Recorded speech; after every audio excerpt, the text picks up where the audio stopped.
Shalom teman-teman. Apa kabar? Saya sangat senang berada di sini. Thank you for inviting me. Di sini bukan tempat yang asing, di sini sudah seperti keluarga. Saya sudah banyak mengenal beberapa ibu-ibu dan bapak-bapak pemimpin yang ada di sini. Puji Tuhan. Hari ini saya datang bersama my business partner, my ministry partner, my best friend, and of course my husband, Pastor Jason Ong. Oke, hari ini tema saya adalah tentang mendengar suara Tuhan. Oke, siapa yang mau belajar mendengar suara Tuhan di sini? Puji Tuhan.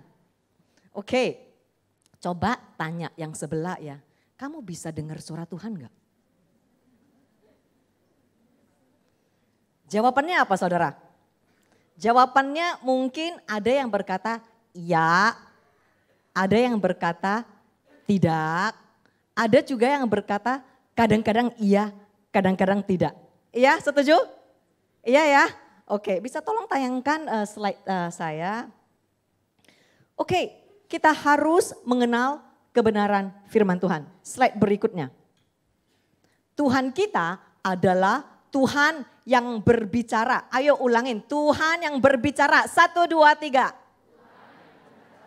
Oke, Tuhan kita adalah Tuhan yang berbicara. Jikalau Tuhan kita adalah Tuhan yang berbicara, pasti Dia merindukan untuk berbicara kepada umatnya. Setuju atau tidak saudara?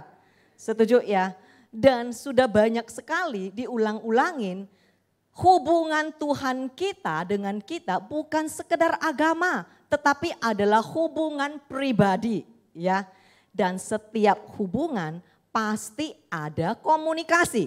Dan komunikasi itu pasti 2 jalur. Yang sudah menikah di sini pasti setuju suami istri harus berkomunikasi kan?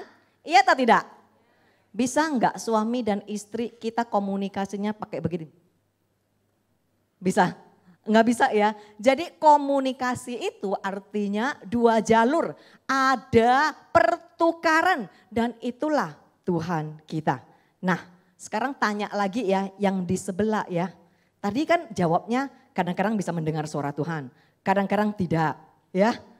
Begini kan. Nah, coba tanya lagi, seberapa sering engkau mendengar suara Tuhan?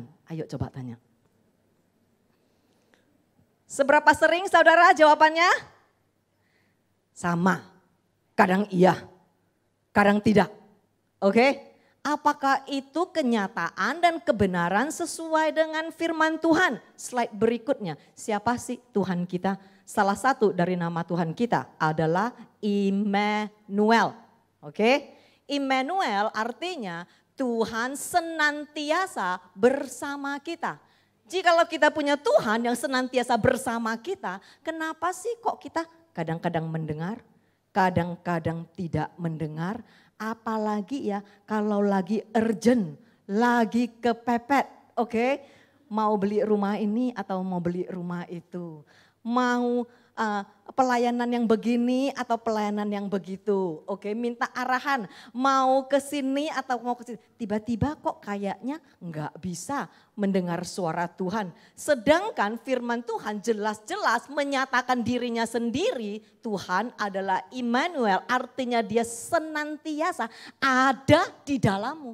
Jikalau Dia senantiasa ada di dalammu, kenapa sih kok kita ibaratnya kadang-kadang bisa mendengar, kadang-kadang tidak bisa mendengar. Koneksinya lemot. You know, wifi-nya jaringannya slow ya. Seperti 22 Mei. 22 Mei saya ada di Jakarta. WhatsApp lemot. Oke, ya. Slide berikutnya.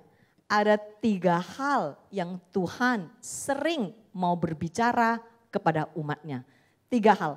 Hal yang pertama adalah tentang masa depan kita. Siapa di sini yang mau tahu masa depannya? Enggak ada? Oh banyak. Oke. Kita perlu mendengar suara Tuhan. Sebab Tuhan sangat merindukan untuk memberitakan kepada kita masa depan kita. Nanti saya akan buktikan di firman Tuhan. Amin. Yang kedua adalah tentang jaminan kehidupan kita. Kita sering ragu-ragu, khawatir tentang jaminan kehidupan kita. Inilah yang Tuhan mau pastikan setiap kita tahu ada jaminan kehidupan di dalam Tuhan. Yang ketiga yang Tuhan sering mau berbicara kepada kita adalah tentang ketaatan kita. Amin. Amin ya. Ayo slide berikutnya di Yeremia pasal 33 ayat 3. Firman Tuhan berkata seperti ini. Berserulah kepadaku, maka aku akan berserulah kepadaku, maka aku akan menjawabmu. Bukan cuman aku akan menjawabmu, tetapi firman Tuhan berkata, dan aku akan memberitahukan kepadamu hal-hal yang besar, hal-hal yang luar biasa, dan hal-hal yang ajaib yang belum pernah engkau ketahui. Wow, ini adalah janji Tuhan. Dan janji Tuhan adalah iya dan amin. Tetapi kenyataannya gimana? Kenyataannya kenapa sih kok kita Kristen anak Tuhan kita kehilangan arahan? Jelas-jelas firman Tuhan berkata dia akan memberitakan kepada kita masa depan kita. Amin. Nanti kita akan cari tahu ya. Where's the missing link? Oke. Slide berikutnya tentang jaminan hidup kita. Firman Tuhan berkata di Mazmur pasal 91 ayat 15. Bila engkau berseru kepadaku. Tuhan berkata jikalau engkau berseru kepada dia, apa yang dia akan lakukan? Dia akan menjawabmu. Bukan cuma sekedar menjawab, tetapi di sini dikatakan, aku akan menyertaimu di dalam kesesakanmu. Bukan cuma menyertaimu di dalam kesesakanmu, apalagi yang dia lakukan. Dikatakan, aku akan meluputkanmu dari kesesakanmu dan aku akan menghormatimu. Saudara tahu kenapa tiba-tiba ada kata menghormatinya di sini? Sepertinya kurang ada koneksi dan hubungannya ya. Jikalau aku berseru kepadanya dan dia akan menjawabku, dia akan menyertaiku di dalam kesesakanku, dia akan meluputkanku. Dan kenapa ada kehormatannya di sini? Saudara sadar enggak? Setiap kali kalau kita lagi kena masalah, apalagi tiba-tiba bangkrut, bahkan saudara yang terdekat bisa kabur dari kita. Setuju saudara? Setuju enggak? Ya. Apalagi kalau lagi kena masalah berat, teman-teman kita bahkan bisa kabur. Yang terdekat, saudara bisa kabur karena takut kita pinjam uang, takut tanggung beban ya. Dari sini Tuhan menjanjikan bukan cuma saja dia akan meluputkanmu dari masalah, tetapi dia justru akan menghormatimu pada saat semua orang meninggalkanmu. Amin. Bukankah Tuhan kita begitu luar biasa? Yang ketiga, Yohanes pasal 10 ayat 27. Tentang ketaatan kita. Ayo kita sama-sama baca. 1, 2, 3. Dombaku mendengar suaraku. Dan aku mengenal mereka. Dan mereka mengikuti aku. Siapa yang domba Tuhan di sini? Ayo. Wow, puji Tuhan. Hampir semua ya mengaku mereka dombanya Tuhan. Tetapi dengar baik-baik saudara, di sini dikatakan, jikalau engkau mau menjadi dombaku, dombaku mendengar suaraku. Bukan cuma mendengar suaraku, aku mengenal mereka. Dan mereka pun mengikuti aku. Bukankah Tuhan begitu luar biasa sewaktu dia memperumpamakan gembala dengan domba. Amin. Banyak orang yang berkata mereka tidak bisa mendengar suara Tuhan. Saudara, ada beberapa hal yang membuat kita tidak bisa mendengar suara Tuhan. Lihat saudara, apa yang aku mau bertolak belakang dengan apa yang Tuhan mau. Terjadilah stres, depresi, pergumulan, ya. Ada beberapa hal yang membuat kita tidak bisa mendengar suara Tuhan. Kenapa? Karena di pemikiran kita terlalu fix. We are too fixed in our mind, there's no room for God. Tidak ada ruangan buat Tuhan. Kita terlalu menjaga-jaga tentang jaminan kehidupan kita, kekhawatiran kita, masa depan kita. Tidak ada ruangan buat Tuhan. Saudara, pertanyaan saya adalah ini. Kita sudah tahu tadi dari kebenaran firman Tuhan, Tuhan mau berbicara kepada saudara. Iya? Iya atau tidak? Iya ya. Pertanyaan saya adalah kenapa saudara tidak bisa konsisten mendengar suara Tuhan? Pertanyaan berikut saya adalah begini. Jikalau sungguh-sungguh Tuhan berbicara, jikalau itu bertentangan dengan yang saudara inginkan, apakah saudara bersedia untuk taat? Apakah saudara bersedia untuk taat? Slide berikutnya, Yesaya pasal 55 ayat 8, 9 dan 9. Sebab rancanganku bukan rancanganmu dan jalanmu bukanlah jalanku. Demikianlah firman Tuhan. Seperti tingginya langit dari bumi, demikianlah tingginya jalanku dari jalanmu dan rancanganku dari rancanganmu. Saudara, suami saya kena kanker otak yang begitu langka. Satu-satunya di seluruh Singapura dia yang kena kanker semacam itu. Berapa lama kita berjuang melawan kanker ini? Selama 10 tahun, saudara. Selama 10 tahun ini, apa yang kita dengar dari Tuhan? Kita bertanya, Tuhan, kenapa kita sudah melayani Tuhan tetapi kena kanker otak? Kenapa? Saudara mau tahu Tuhan jawab apa? Jawaban Tuhan adalah begini, segala sesuatu akan mendatangkan kebaikan bagi setiap orang yang mengasihinya dan setiap orang yang terpanggil sesuai dengan rancangannya. Amin. Saudara, dengar baik-baik, lihat, kondisi tidak enak, sakit kanker, ya. Satu-satunya kasus di seluruh Singapura. Tidak ada obat, tidak ada penyembuhan, tidak bisa di kemoterapi. Tuhan berkata, itu akan mendatangkan kebaikan. Saudara, jikalau Tuhan berbicara hari ini, apakah engkau memilih taat? Itu yang kita pilih. Tuhan, kita mungkin tidak mengerti. Iya kan?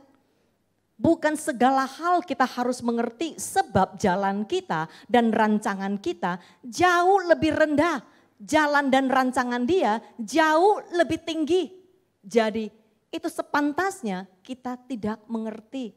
Tetapi pada saat kita tidak mengerti, apakah kita memilih untuk berkata, oke Tuhan, aku tidak mengerti tetapi aku memilih untuk taat. Setelah aku mendengar, aku mau memilih untuk taat. Apa yang terjadi saudara?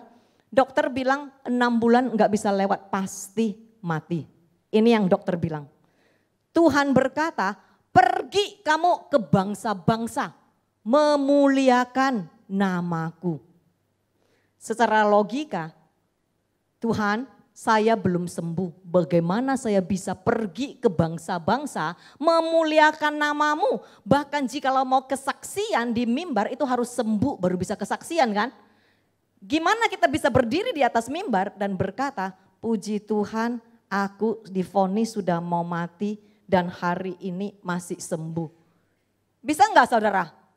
Kiranya bisa enggak mau memberi kesaksian seperti begini? Tidak bisa. Tidak bisa itu menurut logika kita, saudara. Dengar baik-baik. Jikalau saudara mau taat kepada Tuhan, ketaatan saudara harus radikal, bukan logika. Amin. Logika akan bertolak belakang dengan radikal. Oke. Kalau kita mau taat kepada Tuhan harus radikal, tidak bisa logika. Logika saudara akan membuat saudara jauh dari ketaatan kepada Tuhan. Apa yang terjadi? Tuhan berkata, pergi kamu ke Pakistan. Pergilah dia ke Pakistan. Dia berdiri di tengah-tengah ibadah.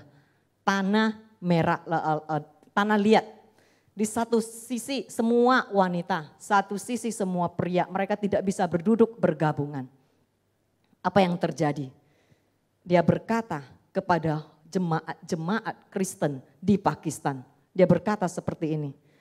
Tuhan mengirim saya jauh-jauh dari Singapura berkata dan bersaksi kepadamu. Saya sudah mau mati. Saya divonis kena kanker. Enggak ada obat. Dokter bilang 6 bulan pasti saya mati. Tetapi saudara tahu tidak apa-apa. Sebab buat aku hidup adalah untuk Yesus Kristus. Mati adalah beruntung. Saudara, jikalau hari ini engkau mendengar, apakah engkau akan taat? Hambatan yang bisa membuat kita tidak mendengar suara Tuhan. Ayo bisa tolong ditayangkan slide berikutnya.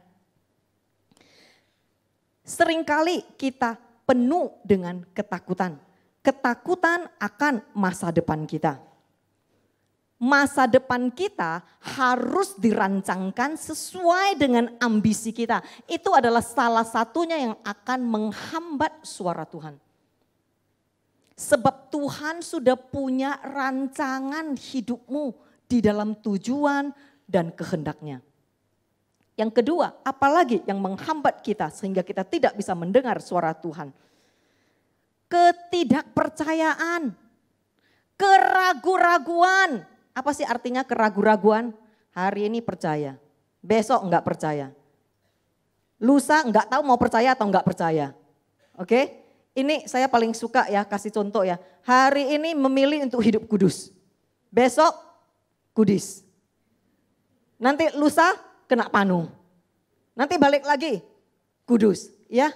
Ketidakpercayaan dan keraguan-raguan dan firman Tuhan berjanji kepada kita, orang yang selalu begitu goyah, berdoa tidak percaya. Sudah berdoa enggak tahu mau percaya atau tidak percaya. Orang seperti ini tidak akan mendapatkan apa-apa.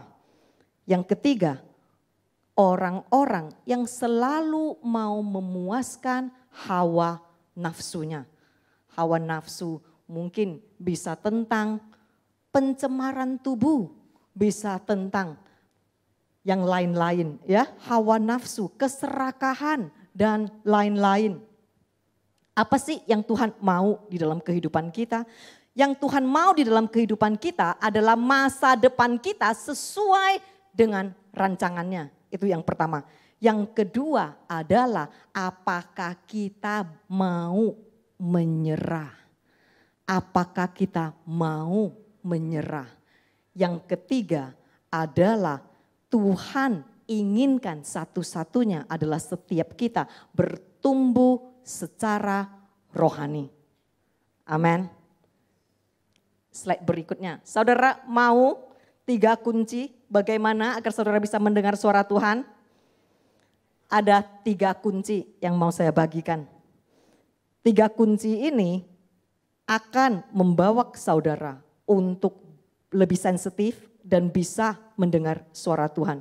Yang pertama adalah tune in, yang kedua give in, yang ketiga enter in. Apa sih artinya tune in?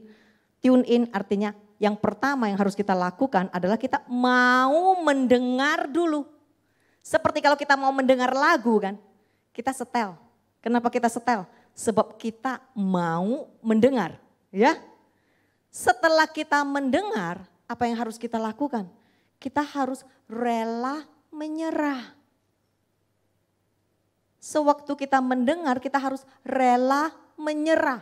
Sewaktu kita rela menyerah, barusan kita bisa masuk di dalam rancangan Tuhan. Amin. Saya mau kasih satu contoh. Oke, satu contoh. Apa yang saya maksudkan? Mau mendengar dulu. Setelah mau mendengar, rela menyerah. Setelah kita rela menyerah, baru kita bisa masuk di dalam rancangannya. Di karir saya, ada suatu saat saya sudah menjadi managing director di sebuah perusahaan fashion di Singapura. Saya sangat suka sama pekerjaan ini. Ya, saya jadi managing director di sebuah perusahaan fashion. Di fashion industry ya, itu sangat enak. Sangat glamorous, ya. Pekerjaannya apa? Pekerjaannya buying trip, fashion show, ya. Sepatu haknya tinggi, ya. Tiap hari santai-santai. Bisa traveling, ya. Suatu hari pas ini suami saya barusan keluar dari operasi pertama. Operasi pertama. Tidak ada pekerjaan. Tidak ada pekerjaan. Tuhan berkata, berhenti bekerja. Berhenti bekerja. Ini ya, suami enggak punya pemasukan ya. Tuhan berkata, berhenti bekerja. Apa yang saudara lakukan? Yakin, cuma satu yang berhenti. Yang lain semua diam. Oke, ya. Sewaktu kita mendengar, kita harus rela menyerah. Betul? Ya. Apa yang terjadi? Saya pulang tanya suami. Suami, Tuhan bilang saya harus berhenti bekerja. Dan suami berkata, kalau Tuhan panggil, engkau berhenti. Saya bilang, you enggak ada pekerjaan. Hai, yang udah enak-enak managing director disuruh berhenti. Nanti kita makan apa?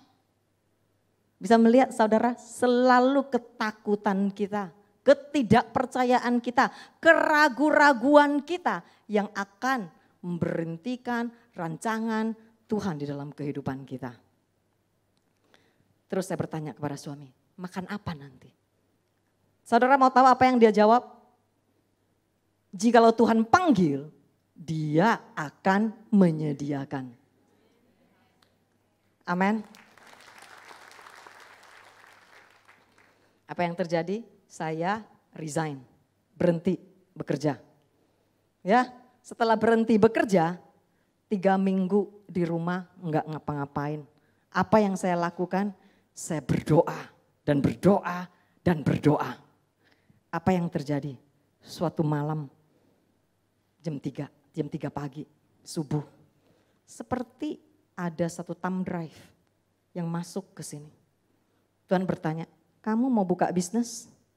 Saya bilang, oke, sounds good, buka bisnis. Dia bilang, buka bisnis F&B. I said, what is F&B? Food and beverage business. I enggak tahu F&B business. I enggak tahu masak, enggak bisa di F&B business. Tuhan, fashion aja. Fashion I tahu kan. F&B kan I enggak tahu kan. Tuhan bilang, iya semua kamu tahu kan. Yaitu kemuliaan kepadamu kan semua kamu tahu. Terus saya pikir, oh iya ya Tuhan kok pinter ya. Satu thumb drive di sini. Semua sangat jelas. Lokasinya di mana? Jual apa? Jenis makanan apa? Harganya berapa? Sangat jelas. Saya bangunkan suaminya. Suami. Tuhan bilang buka bisnis. Bisnis apa? Bisnis restoran. Suami bilang, kalau Tuhan panggil, ya udah kamu buka. Saya bilang, tapi aku nggak tahu masak. Gimana bisa buka F&B bisnis? Tahu jawaban suami apa? Jikalau Tuhan panggil, dia akan pinter saudara.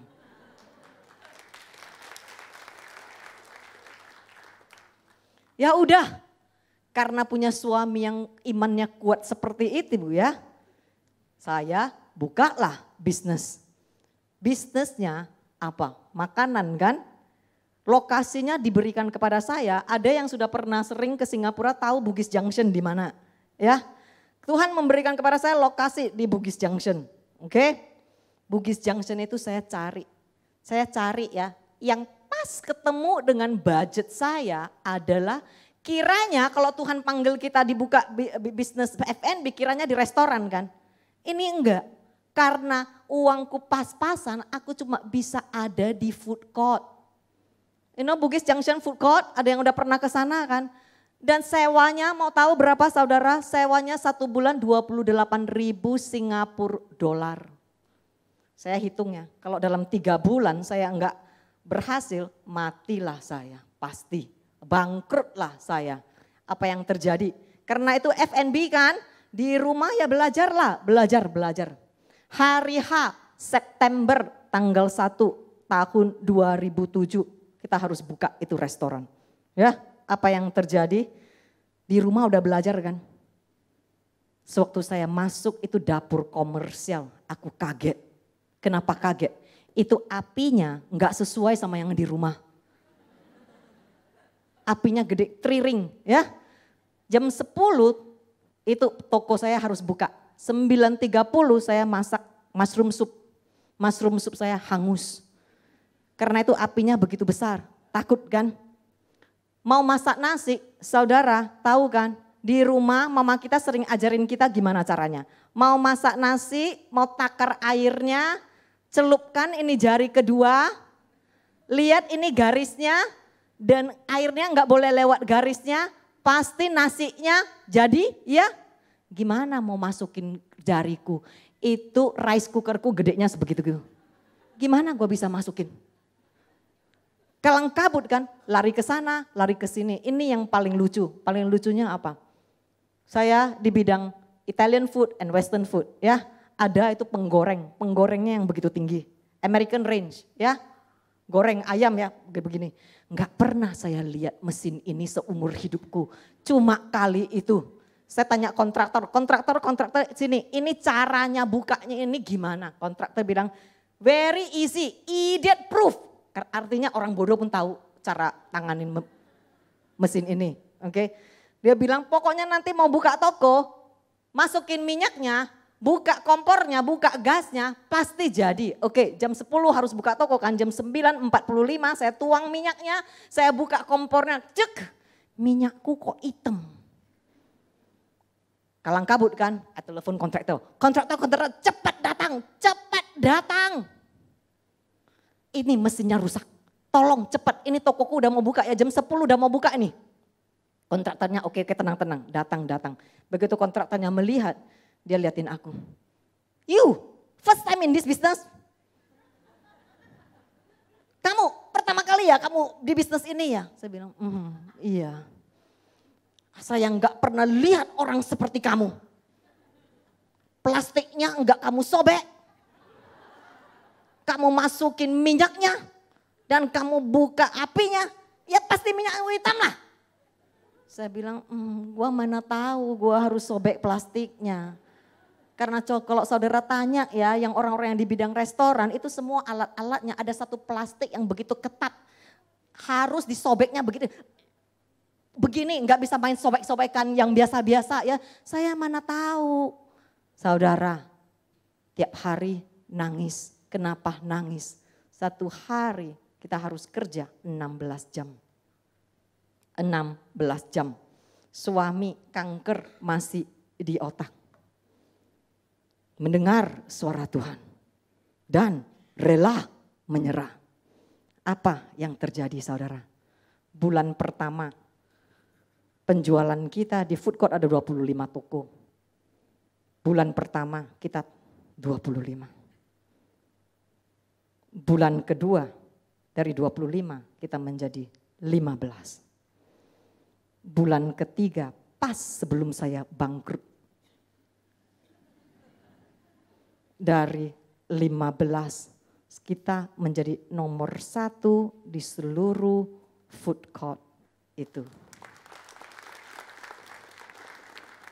Dan saudara juga tahu suami saya sembuh dari kanker otak.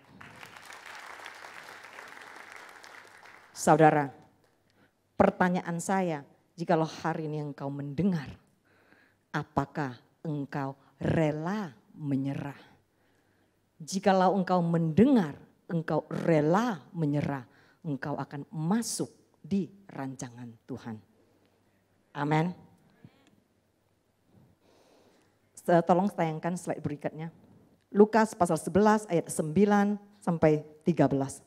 Oleh karena itu aku berkata kepadamu, mintalah maka akan diberikan kepadamu.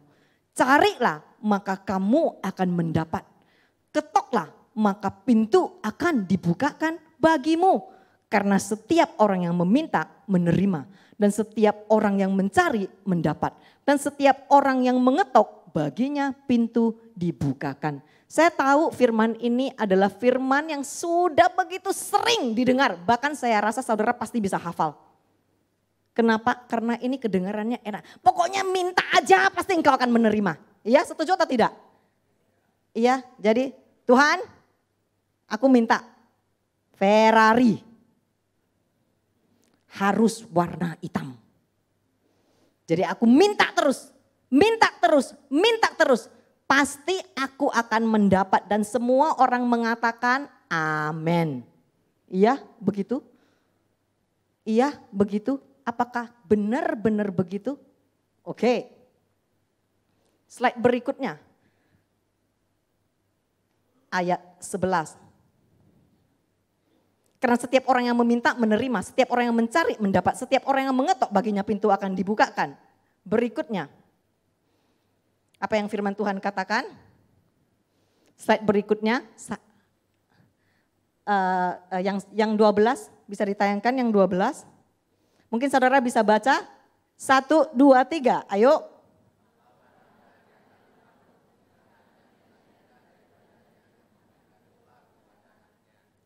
Amin. Jadi di sini apa yang kita tahu? Karena ada hubungannya dengan telur, ada yang hubungannya dengan ikan, kita berpikir yang harus kita minta adalah hal-hal dunia ini. Betul? Soal penyediaan, soal makanan, soal yang lain-lain. Jadi makanya sewaktu saudara minta terus Tuhan berkati aku, engkau harus berkati aku. Lebih banyak uang lagi, lebih banyak uang lagi, lebih banyak uang lagi. Saudara lupa hal yang terpenting yang saudara harus minta, yang saudara tidak pernah minta. Karena ada ayat kelanjutannya di ayat 13. Bisa tolong ditayangkan ayat 13-nya. Mungkin saudara sendiri yang bisa baca. Apa ayat 3 yang firman Tuhan katakan?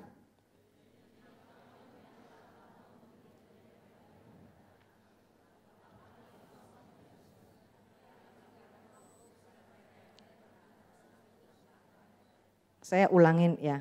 Jadi jika kamu yang jahat tahu memberi pemberian yang baik kepada anak-anakmu, apalagi Bapamu yang di surga, Ia akan memberikan Roh Kudus kepada mereka yang meminta dan terus meminta kepadanya. Saudara, apa sih yang saudara harus meminta? Apakah saudara perlu meminta berkat? Apakah saudara perlu meminta Ferrari? Apakah saudara perlu meminta uang? Satu-satunya yang Tuhan suruh kita minta adalah apa? Kuasa Roh Kudus. Bukan tentang uang. Tolong jangan minta uang lagi. Tolong jangan minta Ferrari lagi. Tolong jangan minta hal-hal yang bisa diambil dari dunia ini. Satu-satunya engkau harus minta, Roh Kudus, berbicaralah tentang masa depanku. Dan pada saat engkau berbicara, aku akan mendengar. Dan pada saat aku mendengar, aku akan memilih untuk taat. Amin. Sewaktu Roh Kudus berbicara. Sewaktu Roh Kudus berbicara, apa yang akan terjadi? Saudara, lewat satu usaha kita bisa memberi makan 600 anak-anak terlantar, janda-janda di bangsa-bangsa. Cuma lewat satu restoran. Amin. Saudara, pada saat saudara mendengar, apakah saudara bersedia untuk menyerah? Jikalau engkau mendengar, engkau bersedia untuk menyerah, engkau akan langsung masuk di rancangan Tuhan. Amin. Slide berikutnya, ini sangat penting, ini saya terjemahkan langsung dari bahasa Inggris karena di Alkitab agak beda. Amsal pasal 16 ayat 3. Serahkanlah perbuatanmu kepada Tuhan. Komit dan percaya sepenuhnya kepada Dia. Dia akan membuat pikiran dan hatimu selaras dengan kehendaknya. Maka rencanamu akan berhasil. Yang di versi Alkitab cuman tertulis serahkanlah perbuatanmu kepada Tuhan, maka Ia akan membuat rencanamu berhasil. Dengar baik-baik saudara, itu berbeda, kurang menekan. Ibaratnya kita berdoa, Tuhan yang harus berubah mengikuti kita. Tetapi apa yang ditekankan di sini, sewaktu engkau meminta kuasa Roh Kudus, aku bersedia untuk mendengar. Aku bersedia untuk taat. Rubahlah hatiku, rubahlah pikiranku, biar hatiku dan pikiranku selaras dengan pikiranmu dan hatimu. Jikalau pikiranku dan hatiku selaras dengan Tuhan, apapun yang kulakukan berhasil.